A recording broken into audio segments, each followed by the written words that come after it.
pasa un torrente como vuelo tocororo para todos, manantial de esperanzas, va provocando sonrisas, se hace presente en la casa, bendición de Dios, agua de vida.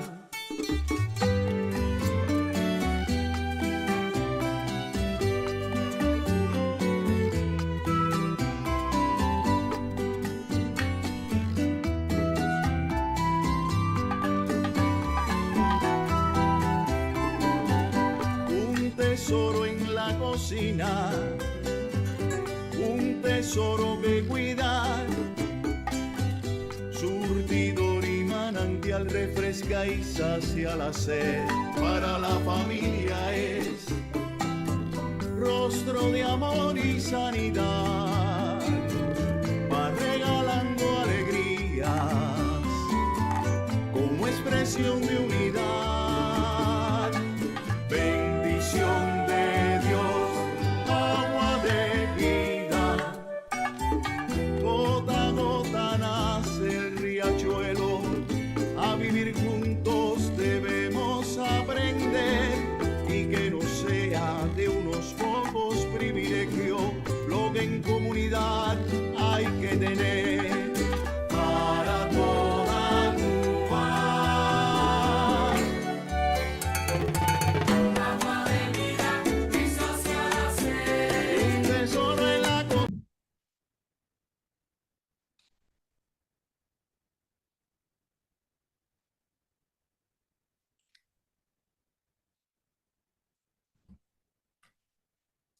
Welcome to Water Drops Live, Living Waters for the World's monthly online gathering. We're a big and growing community across many countries, and we're glad that you're with us today.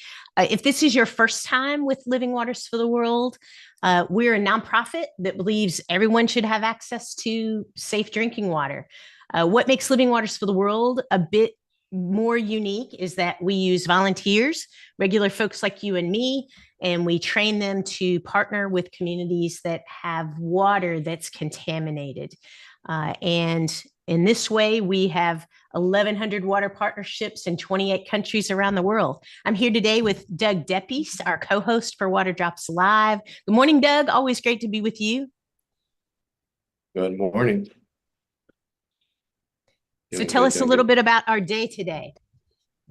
Yeah, so today we got some special guests from a few different countries, a few different of our networks. And we're going to talk a bit about how networks play into the role of that goal of providing safe drinking water. It's not just a one-man show anywhere. It's not one team doing it, but it's many teams that come together to be able to make this happen. So today, because we got a couple people, we have 3 different people of our in-country staff. We have Denis Evangelista from El Salvador. We have Pablo Perez from Guatemala, and we have Edwin from Honduras Network. They all work with both teams. We in Living Waters, we talk about our initiating partners, which are our volunteer teams that help start the project, and our operating partners, which are the in-country teams that actually operate the systems. And our network staff work to bridge that gap, work to accompany both sides and help out. And so we invited these 3 today as our experts to talk about how they do that, how they help, what their role is, some tips, advice, experiences, all that kind of good stuff. Wonderful. So I'd love to invite them on with us and talk a bit. We're going to sit back and learn. Welcome, you all. Well, thank you very much, Kendall and Doug. It's a great pleasure to be here and be live today. This is a very special day because we're able to speak about Living Waters for the World and what impact it has done to so many people and different communities. My name is Pablo Perez, and I am the in-country coordinator for Living Waters in Guatemala. I've been with Living Waters since 2014. So I would like to ask Denis if you would like to say, when did you start working for Living Water, so our audience can get to know you a little bit. Thank you, Pablo, and good morning, everyone. It's a pleasure for me to be here and share with you some information that is very important to know for you. My name is Denis Evangelista. I am the in-country coordinator and in-country technician for Living Water for the World El Salvador. I started to be enrolled with Living Water for the World since 2015. It's almost 8 years being part of the Living Water for the World, and it's great to have a time like this with you. Thank you. Thank you very much, Denis. Yeah, it's been a while, and it's been a lot of experience for you. I'm pretty sure about it. And let's hear about Edwin. Hello, everyone. Thank you for having us in this wonderful time. My name is Edwin Rodríguez. I am the in-country director of Living Water Honduras Network. I've been working for this organization since 2016. I have almost about 8 years working with this great and wonderful experience. And yeah, we work with the 3 technicians that we try to cover the total Honduran country as much as possible.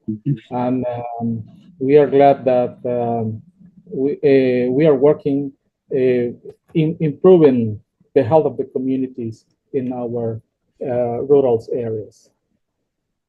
Thank you very much, Edwin. Well, just for our audience to know, we are going to be discussing some questions this morning that you will be seeing on your screen today. We believe these are very important questions that we would like to talk and to share with all of you to get to know a little bit more about Living Water. So the first question that we have is, what is an LWW network? What are some of the things they do? And I would like to start, and then I'm going to give some time to Denis to discuss or to give us an answer about this question, since every network, by network we mean countries.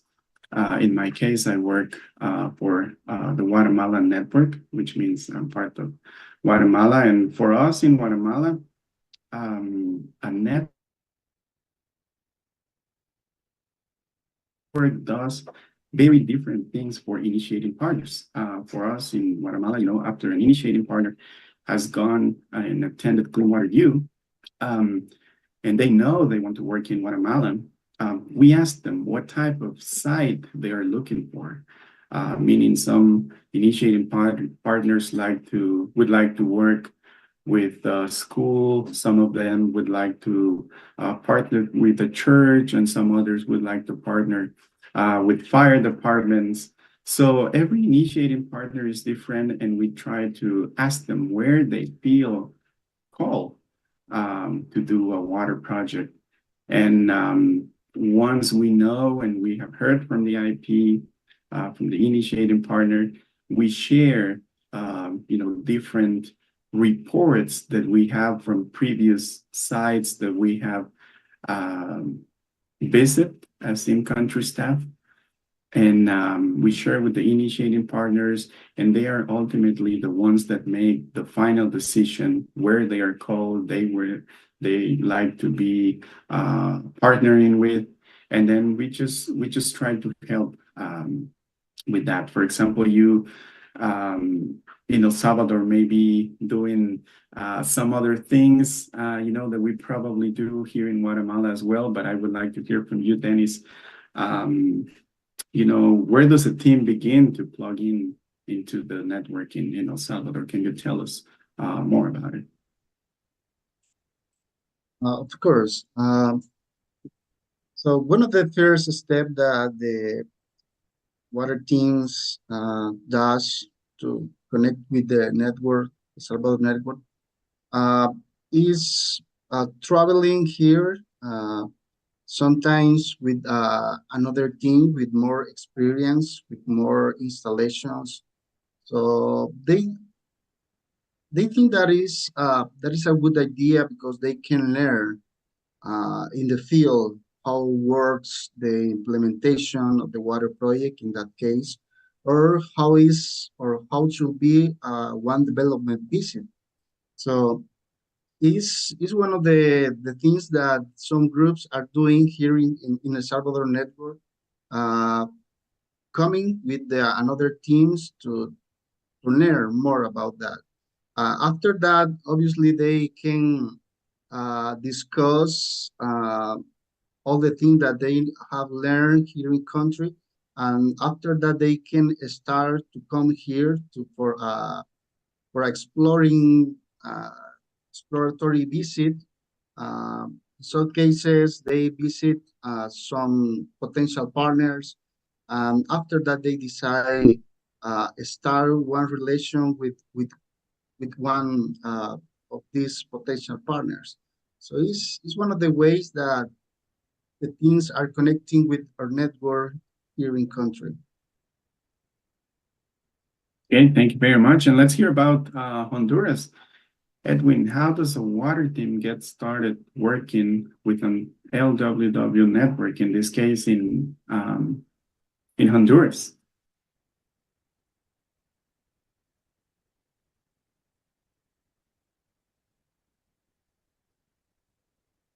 I think we cannot hear you, Edwin. If you can unmute so we can better hear you.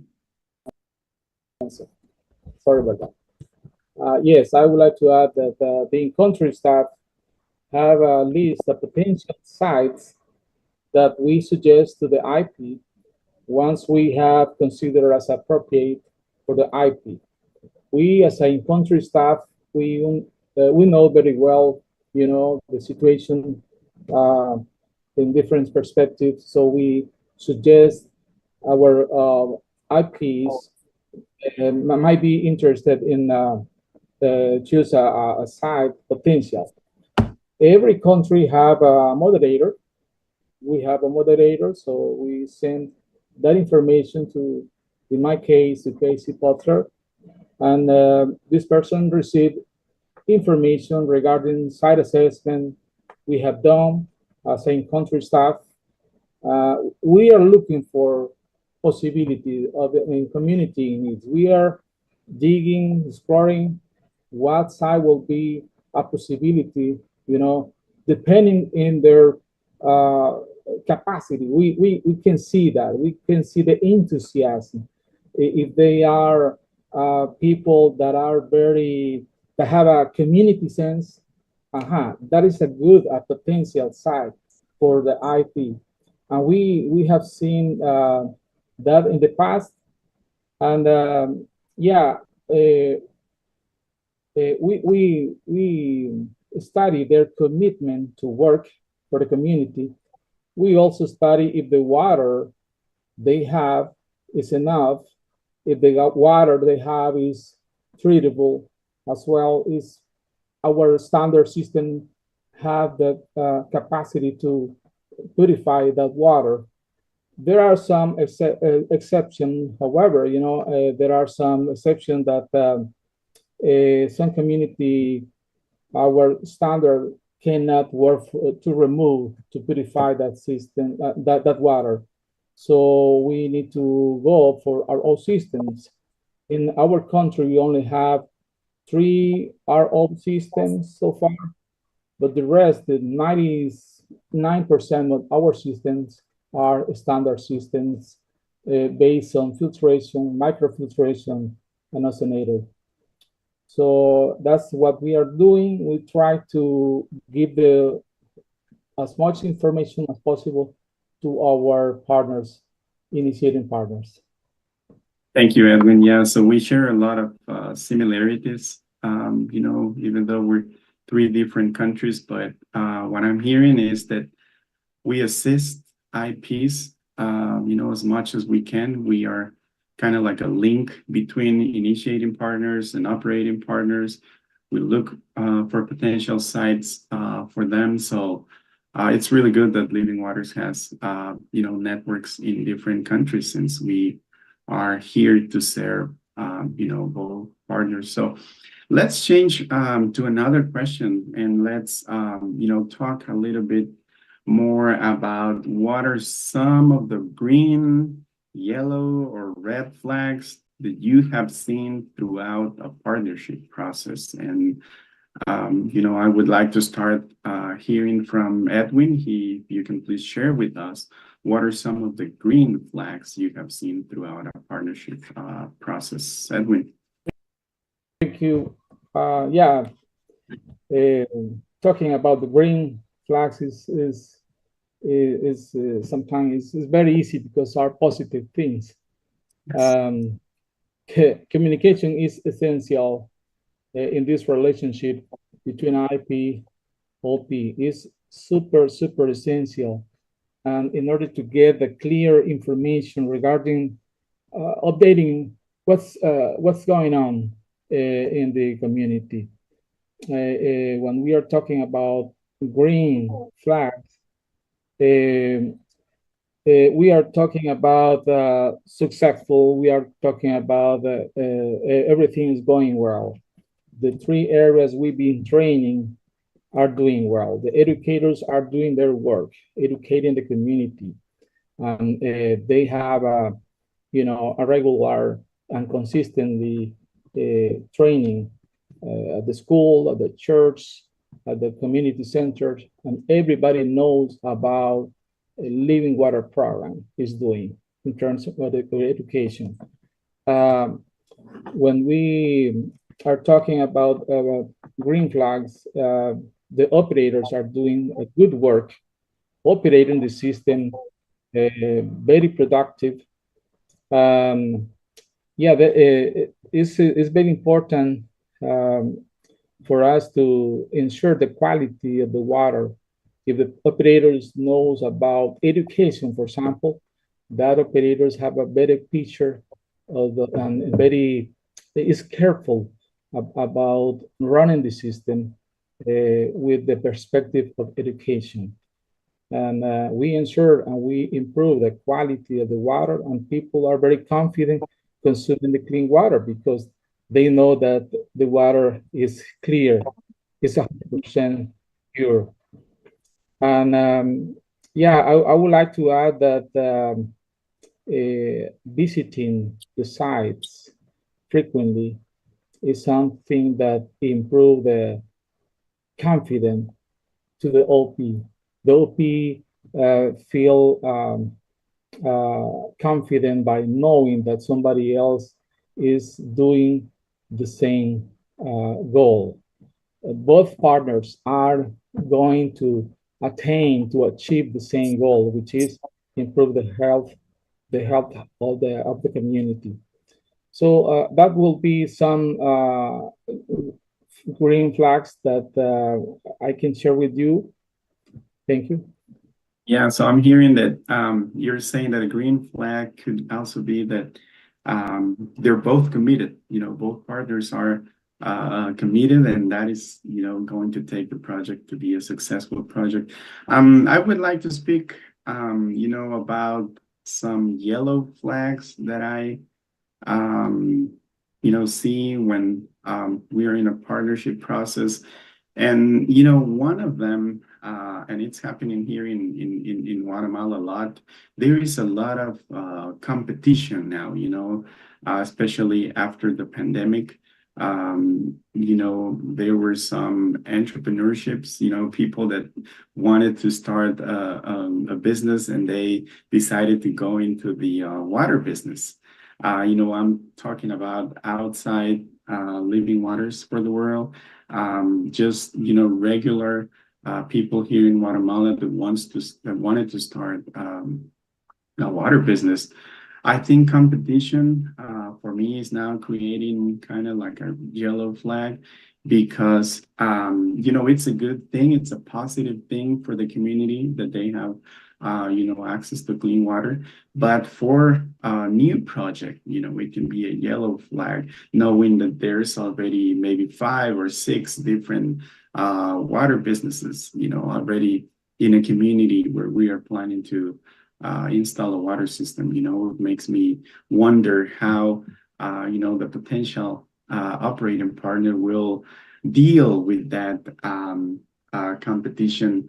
Another yellow flag for me would be accessibility to the site. I'm sure it happens in Honduras, in El Salvador, but there are some sites here in Guatemala that are very difficult to get to. And it can be a challenge for an initiating partner, just to get there each day. It's a 5-day trip that they have to make when we are in an implementation phase. So sometimes, that could be for me a yellow flag. Let's hear about red flags. If we can hear from Denis, what would be a red flag for you in El Salvador when you are in a partnership process? Thank you, Pablo. I would like to start to saying that the experience has helped us to identify better the green and yellow and red flags. So during these years working with Living Water for the World, so that period of time helped me to identify better this kind of red flags. I can say that one of the red flags is not owning the property. If one school or church or any association or organization interested in the water project, if they are not the owner of the property, it's a red flag. So they could have some words from the real owner to say that, oh, I want to donate this land for you or this building to you for the good actions that you are doing for the community. But if it's not in paper, it's a red flag. Not having a legal way to get the sanitary licenses is another red flag for us. Because if they can get the licenses, the sanitary licenses, they cannot produce the purified water for the community. So it's not the purpose to just install a water system in one room and provide water for a few people. It's different. So if they can have a plan for doing that, is a red flag. Because they receive a block from the health department. Another red flag is not having a water source to have a water source that can be treated through the Living Water for the World water purification system. I mean, if the water has a high level of chemicals or heavy metals or the hardness is over than the systems of Living Water for the World can treat, is another red flag. Obviously, don't have a water source is another red flag. Because here in country, there are many communities that they don't have water for using. I mean, any kind of water. They buy water from tankers, trucks that are selling water in the houses. And some people say to me, they are very interested of the purified water. It would be good to install one there. And they show the interest, but they don't have it. So it's another red.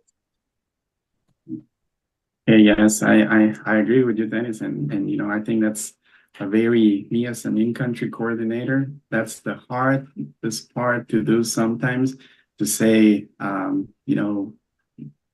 sorry, we cannot help you. Maybe there's any other way we can connect you maybe with another organization, because you don't have access to a water source, or I like to say you're not ready yet, and we'll keep you in mind, and maybe in the future we'll come back in view. So I understand what you're saying.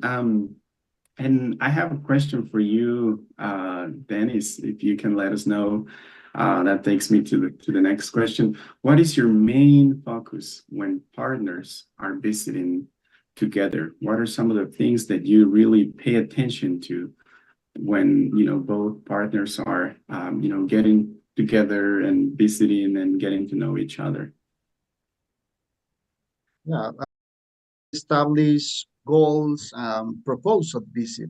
For example, if they want to visit one site for a development visit, or survey visit, or implementation visit, or sustainability visit.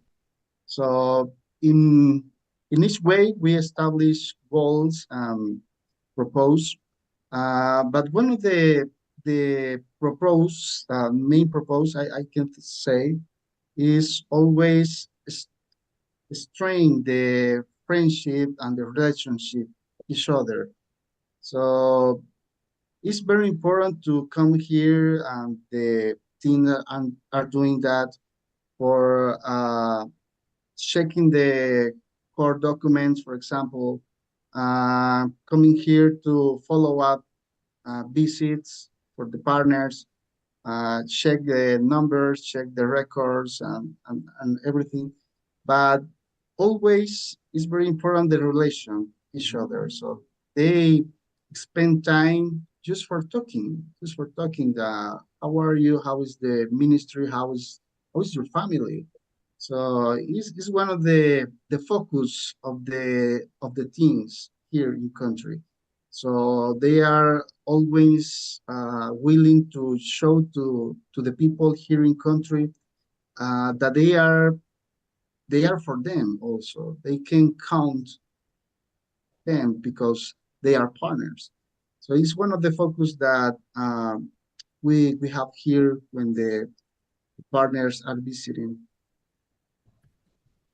Okay, yeah, I understand you're saying you focus a lot on, creating a relationship between both partners, which is, I feel like we're, somehow connected because, in my case here in Guatemala, I try to, if it's a development trip, I try to make sure that everyone is being, introduced. If it's a development phase trip, that means the initiating partner and the operating partner are seeing each other face to face, for the first time. And, this is a good time for them to start, establishing a good relationship, just like you're saying. So I like to make sure everyone is being introduced. And, the other thing I like to focus on is to hear from both, initiating partner and operating partners, some of their background, meaning what experience they have, what they do in their regular lives, because we can, we can take advantage of the experience that each partner has.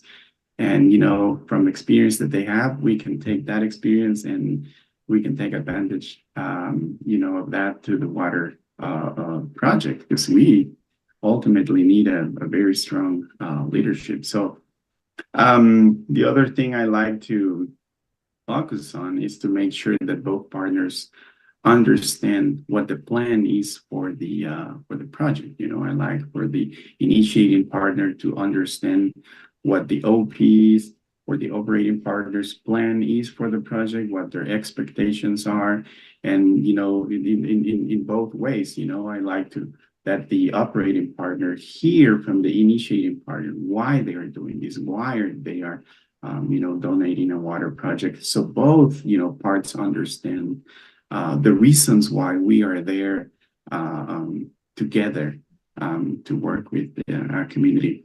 So let's hear about Honduras. What's your main focus, Edwin, when you are when both partners are visiting together? Yes,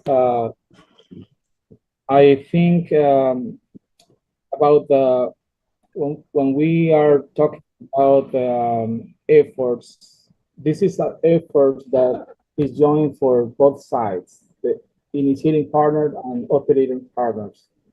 and it's established like also a platform, the communication. For example, nowadays we have WhatsApp group. We could do WhatsApp between IP and OP and establish our communication from one side to another. Remember that both partners have signed a covenant. That covenant say that you are going to come down to the country for the next 3 years of sustainability. This is very important to keep in mind. Remember that the OP have no clue about living water program or about the water treatment systems, and this is the first time they are going to run like a sustainability program, and they need to have confidence in order to achieve the goal of sustainability. And yeah, the 3 years of follow-up of sustainability is super essential.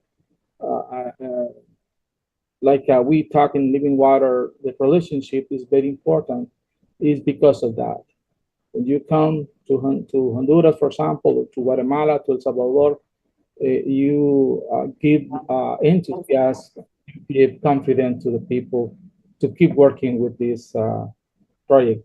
I like the idea of Pablo regarding join a goal. What is the goal that we are looking for? Where would you like to be in 3 years? It's very important to know. In general, we are happy. We are very glad for the IPs that have decided to come to our country. And most of the challenge we have faced is because the operator partners have some issue local because of water or probably other things. But in general, I would like to encourage you to keep doing the mission trip, water mission trip in our country, because we need you. Definitely, we need you, and we appreciate the effort that some of you have done to come to our countries. Thank you. Okay, Edwin, thank you very much for your knowledge. So there is a say that we have in Guatemala, of course, in Spanish, and I hope it translates well to English. But it is not everything in life is happiness. And that takes me to the next question that says, what if a partnership is struggling, which happens in our networks? Not everything is happiness in life. So how do you come alongside them to help? And let's say, for example, in Guatemala, there is both partners are struggling with communication, and that happened a lot during the pandemic. We were not hearing and we could not visit, operating partners for different reasons, here in Guatemala. And, we are very, I feel blessed that COVID happened during technology time, because we were able to communicate with our operating partners through, technology. And we had all this type of, virtual platforms to communicate. But in Guatemala, we use WhatsApp a lot to do, instant messaging, send a text or share any image, any picture. You can do now, video calls. But anyway, when a partnership, is struggling, let's say, communicating between initiating partners and operating partners, we as network, came and said, okay, we are going to be contacting all of our water projects that we have, and we created WhatsApp groups, to communicate with them and, get information from them, create reports, and then share the reports with the initiating partner. If for some reason we cannot get an answer, if WhatsApp's not working, we're calling and we don't get an answer, we rely a lot on technicians. Here in Guatemala, we have 2 technicians divided for 2 different regions. One is located in the west side of the country. The other one is in charge of the east side of the country. And we rely a lot on them. They're the ones that, can be the eyes for the network, for the initiating partners. So they'll go and, make a visit, write a report, and then send it back to the initiating partner. So those are the first things we do, when someone is struggling. And again, taking advantage of, having a network in country, having staff in country, that helps a lot, since initiating partners, cannot come to Guatemala very often. Let's hear about Edwin. What if a partnership is struggling? How do you handle that in Honduras, Edwin? Yes, we've been through that before in some operators, partners, and initiating partners. What we do basically, when we do a visit in a site, we study, we observe what's the current situation, and we write down observation, what we have found. We do like an action plan, like a staff, in-country staff members, we write it down, and action plans, and we suggest the IP. This is the possibility we could do in order to improve this situation. Remember that we are not the partners. We are just the bridge between operator partners and initiating partners. We suggest you what we understand is doable, is possible to do in order to improve the situation. And yeah, there are some other options that we cannot control, like a lack of water, for example. There are some communities that have failed the system because the not enough water to produce.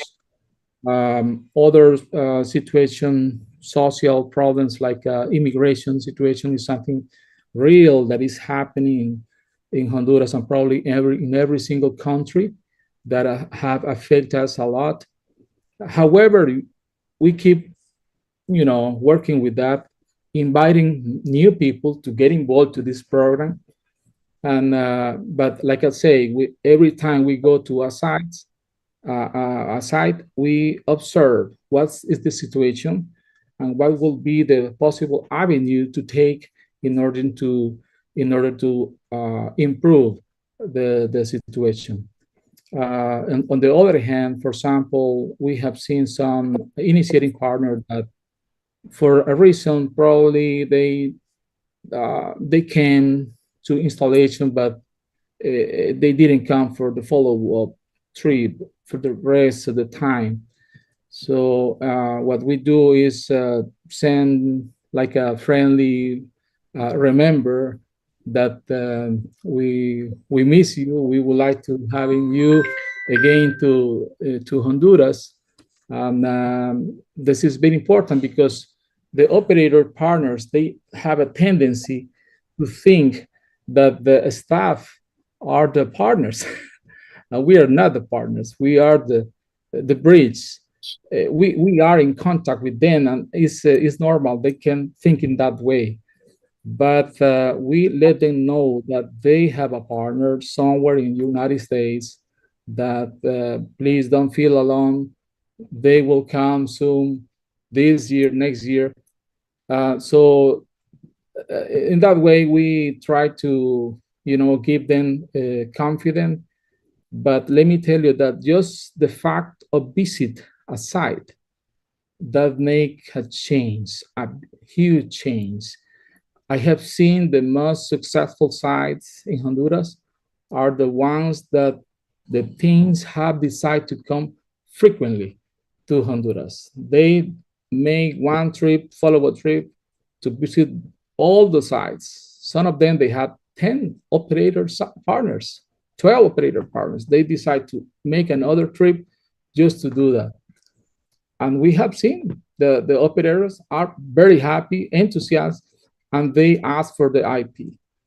And yeah, I know that some other partners have decided to visit not only because the covenant document time, they decide to visit the rest more than 3 years, 4, 5, 6, and they keep coming visiting our site. This is amazing, amazing. I encourage you to do that. So in that way, having that confident that knowing each other will avoid struggling. That will disappear the struggle, definitely. Thank you. Okay, yeah, what I'm hearing, and you know, I completely agree with you, and I have said in the last years that you know, I see networks as, you know, consultants. You know, we are kind of like consultants for initiating partners, for operating partners. You know, when we make a visit, that creates a big impact for the operating partner, and that helps us understand, you know, the needs, the struggles, and then we recommend. So when we do that, I feel like we are, you know, consulting for both IPs and OPs. Denis, what can you tell us about El Salvador and you know, what partnership is struggling? Thank you, Pablo. Yes, I want to share one example about that. We have here in country one of the water projects that are producing a lot of water. 1 years ago, they called me and told me, Dennis, the ozonator is burning out. They called me very concerned about that because they notice smoke going outside of ozonator. Very, very concerned about that. They informed to the IP, and also I were in touch with the IP about that. We have a couple conversation trying to see what should be the best solution for them. As we know, the new brand of the ozonator was available since last year. And finally, they decide to replace the ozonator.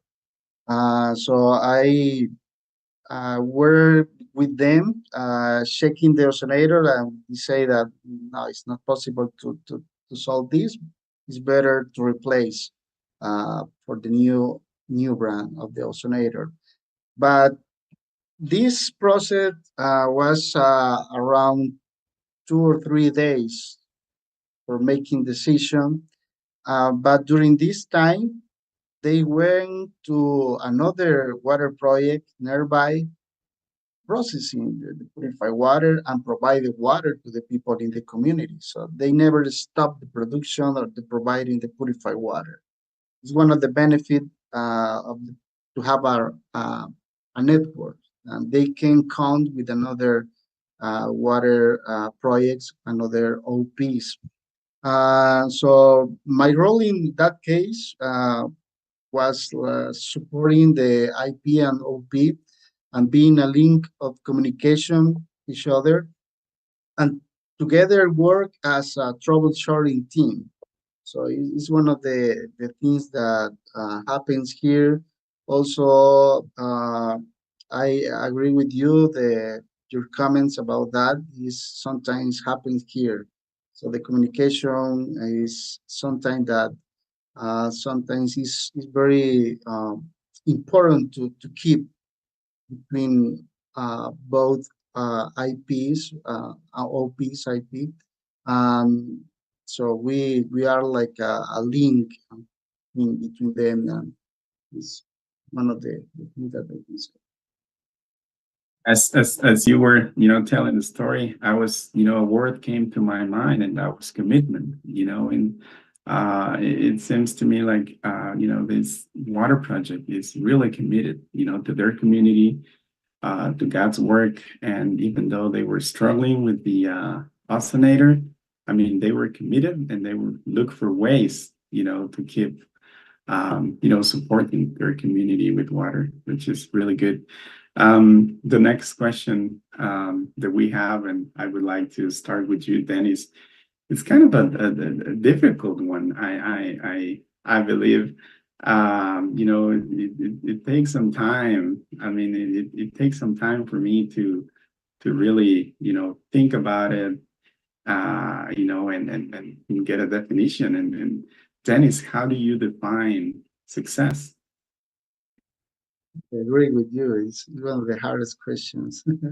It's not easy to define this, but I can say that for me, it's a self-sustaining or sustainable water project with a water team committed to the community, who are educating their community and providing purified water.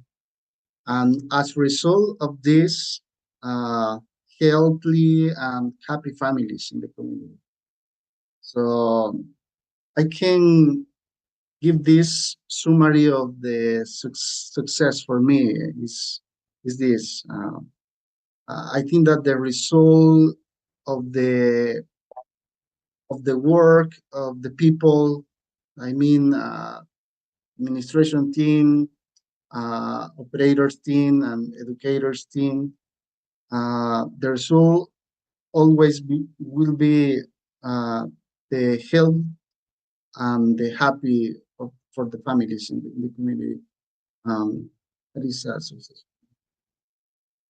Okay, yeah, I would like to share as well. How do I define, success? And the best thing I come up with was, I think success happens when both partners, are meeting their needs that were set during the development phase. I think for initiating partners and operating partners, especially for initiating partners, it all happens when they meet for the first time, with the potential site. And I think that's the time that everything needs to be said. We have been hearing, Edwin, about the water source. We need to take a water sample and take it to a lab test. And we need to know, what the parameters are in the water. We need to know if there's a room, or if something needs to be built for water system. And I think it's at the development phase that both partners needs to express themselves, and tell what their expectations are. And then, we go to the implementation phase, and then we go to the sustainability phase. And that's the time when, after the system was installed, when we realize that both partners are meeting, their expectations, for me, that's success. Keeping in mind that every site is unique. Every people we're all unique, we're all different, and every site is unique. But if we are meeting both partners goals, I think that's success for me. How would you define it, Edwin? Yeah, very interesting, this question. I think we got the tendency to work with people that are familiar with me. And in this program, no matter what is our ideology, no matter what status, social we belong, cultural, language, all that type of barrier, we get rid of that barrier, and we join efforts to achieve the same goal, which is the health of the community in need. And when people embrace that, both way, operators and initiating partners, for me is the success. Sometime for we of course we also want that 100% of the community consume clean water.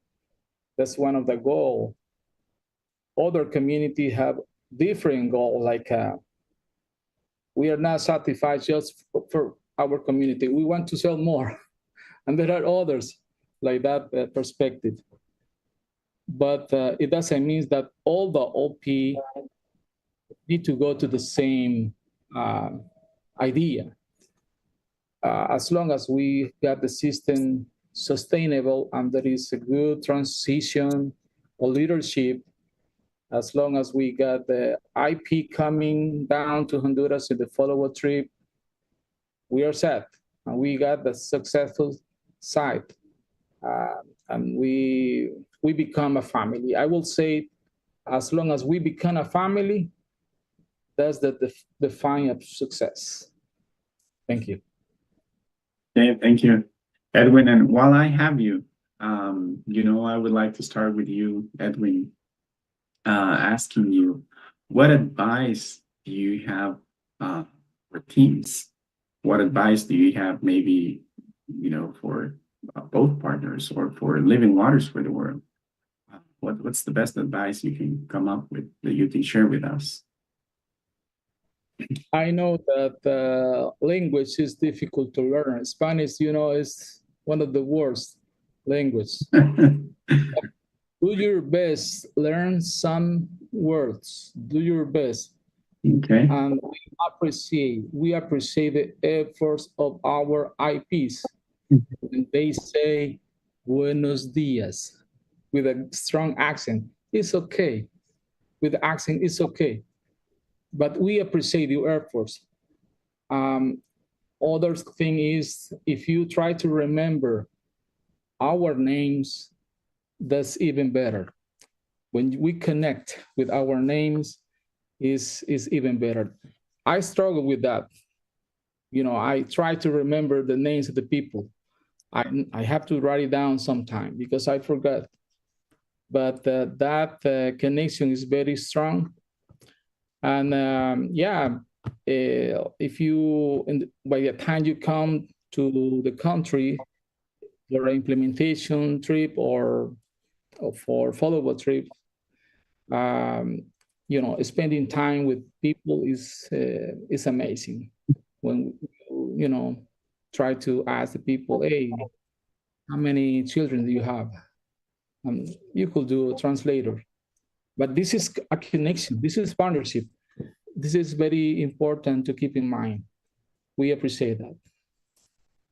Yeah, those are good, very good advices. I would like to add, a couple more. One of them would be for initiating partners and operating partners, take advantage of your network. We are here to help you both. The in-country staff, we know our country. We will, help both partners in different ways. We understand the system. We understand the whole program. We have, I'm trained, as a 103, it's a 103 ROS, which is the hardest one for me. But take advantage of your network. That would be, one of my advices. And the second one would be to be patient as you partner. Like I have said before, every site is different. Every site is unique. And I agree with Edwin. You need to establish a connection, a relationship with both partners, get to know them, understand their context, and just be patient as you partner. How about you, Denis? And what advice do you have for teams for Living Waters? I think one of the advice that I can give to the teams is first that all pray for everything since the beginning of the process of your uh, project or your goals. Include God in your plans. And always, please include one devotional when you are here in country. It's great to learn and share together about the God's word. Um, it's very relief for us to have time giving a devotional uh, to us or to the people who are you're working. Another advice is keep the communication after your visit, after your follow-up visit, after your implementation visits, installation visit. It's very important to keep the communication, not only for asking for reports or numbers, just for saying, hello, how are you? It's great for hearing for us to to have this kind of communication because that showed to us that we are important. The people is important. Is good. The last advice will be good to meet the families in the community. Is If it's possible, if you can establish a time for walking around the community and visiting some families, or having a focus group here in country. Some teams are doing that focus group when they have a 10, 12 young people or 8 women or 8 men, uh, asking making questions about the how important for them is the purified water, what kind of education about the care that they are receiving or they have received, uh, because that will be very useful for the teams to determine the need of the purified water or the water project in the community. Okay, thank you. Thank you, Dennis. Well, time is flying, and I can't believe we have been discussing, these questions for about an hour. I would like to thank you, Dennis and Edwin, for your time, and I would like to thank Kendall and Doug for inviting us, and I would like to take it back from to both of you. So thank you very much for the opportunity. Thank you. Thank you guys. Wow. You all gave me goosebumps with your answers. Your all's commitment is so inspiring to us. And we always learn a lot hanging out with in-country staff. So we want to thank Pablo, Dennis, and Edwin for being our guests today and for sharing your expertise and your experience with us all. I hope that you'll come back. We have some more questions for your next visit. I think that, I'm not sure about you, Doug, but we all know that the world water crisis it's enormous. And I am so glad that none of us has to tackle it alone, because we have amazing support from people like you all. You are a part of Living Waters for the World. And when you give us, you share your expertise and experience, you make us all better together. We can't ever forget that it is a big community that God has given us. And with God's help and by partnering together, sustainable clean water can flow in a community. And that's why we're here. We're here to love, we're here to serve. And the beautiful thing is that it is not just the water that is transformed. We too are transformed together. So we want to say thank you to you all. If you are watching this and you're not part of the Living Waters for the World community yet, you can learn more. You can join us maybe by checking out our website, www.livingwatersfortheworld.org. Reach out to us. We would love to hear from you how you could be part of this water ministry. And we'll see you next month on our next Living Waters for the World Water Drops Live. Thanks, you all. Thanks, guys.